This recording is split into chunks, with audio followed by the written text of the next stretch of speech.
Give us 2 minutes, we'll answer one question. Should you see it? Let's say you could create the perfect community, the perfect town. Weed out the bad, keep the good. Garden until you have perfection. What would the limits be? How would you choose who to keep and whom to remove? Ottawa Little Theatre's latest production, Dr. Cook's Garden, attempts to answer that question. Written by renowned playwright Ira Levin, Dr. Cook's Garden follows Jim Tennyson, a young 27-year-old doctor fresh out of medical school who returns to visit the small Vermont town where he grew up. Upon arrival, though, Jim begins to suspect that his happiest little town and possibly the whole world might owe their happiness to the gardening and removal of bad weeds in the town by his old mentor and almost father, Dr. Cook.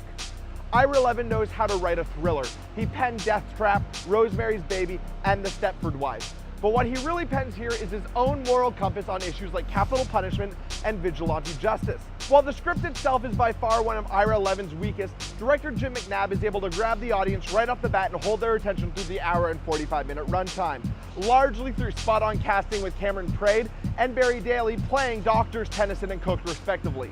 Without the proper leads, this play would have fallen into the dredges that can sometimes kill community theater. Ottawa Little Theatre has been running for almost 100 seasons, and largely based on its great reputation, there are high expectations to be maintained, from the casting to the art direction and especially the set design.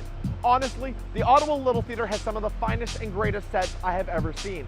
So much so that it rivals major companies like the NAC. Dr. Cook's Garden keeps in line with that tradition.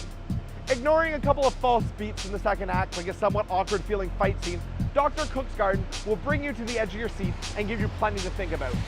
Many people, including my producer and I, left the theater discussing the merits of the justice system and capital punishment. You have until November 5th to check it out.